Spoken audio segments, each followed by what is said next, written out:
देखो गौरी जी, हमारी ये बात अब रिकॉर्ड हो रही है। जी। अ, मैं ये कहना चाहता हूँ कि देखो, ये अव्यवस्थाएं सिस्टम के द्वारा अब पैदा की गई हैं। और हाँ। ये सिस्टम वही है जो अंग्रेजों के समय का है। वो जो है रिकॉग्निशन देने में भी वही सब गड़बड़ियां कर रहे हैं। यदि मान लो कोई कॉलेज चालू कर रहा है और हम्म। उसने अप्लाई किया है, तो उसको तत्काल जो है ना, या तो मना होना चाहिए या वो होना चाहिए। जो बोर्ड है उसको जो है ना, उनके पेरेंट्स से भी कम्युनिकेट करना चाहिए। हाँ, पेरेंट्स बहुत परेशान हो रहे हैं क्योंकि अब हमें तो जानकारी भी नहीं होती है ना कि क्या सिस्टम होता है, कैसे होता है। हम तो बस इतना ही जानते हैं कि भाई कॉलेज है, बस इतना पता है। जब एडमिशन लेने जाते हैं तो इतना पता होता है कि कॉलेज है, और जनरली पेरेंट्स को कि भाई कॉलेज है, बच्चे हमारे पढ़ करके कुछ बन जाएंगे, बस इतना ही। इससे ज़्यादा पेरेंट्स कुछ भी नहीं जानता। क्या लीगल परमिशंस होती है, क्या नहीं होती है, क्या सिस्टम होता है। ये पर प्रोएक्टिव ड्यूटी गवर्नमेंट की नहीं होना चाहिए कि ऐसी कोई चीज ना चले जो उनके स्टैंडर्ड की नहीं है, और उसे स्टैंडर्ड की मुहैया कराने की जिम्मेवारी भी सरकार की होना चाहिए। लेकिन सवाल ये है, सिस्टम तो वही है जो अंग्रेजों ने हम गुलामों के लिए बनाए। ये हम्म। दुर्भाग्य की बात है कि वही सिस्टम सब चल रहे हैं। क्यों चल रहे हैं? क्या हमारे राजनेता इसे बदलेंगे? ये बहुत मूक प्रश्न है। तो मैंने आपको सत्यनारायण की कथा का वो विवरण जो शेयर किया था, उसे आपको सुनने का समय मिला क्या?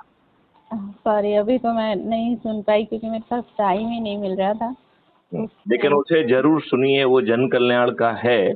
और हाँ। आप जिन लोगों से भी जुड़े हुए हैं, चाहे वो गायत्री परिवार के हों या जिन पेरेंट्स के लिए, बच्चों के लिए आप फाइट कर रहे हैं, उनको जी। भी क्राइम फ्री भारत मिशन से जोड़िए। और हाँ। उनको भी बताइए कि वो संकल्प लें और अपने मित्रों को, दोस्तों को, पड़ोसियों को, रिश्तेदारों को जोड़ें।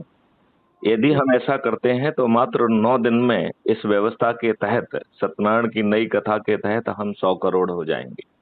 और सत्यनारायण की कथा की शक्ति इन 100 करोड़ लोगों में है। जब ये हाँ। मांग करेंगे तो राजनेता बेबस हो जाएंगे और हमें अच्छा भारत देंगे।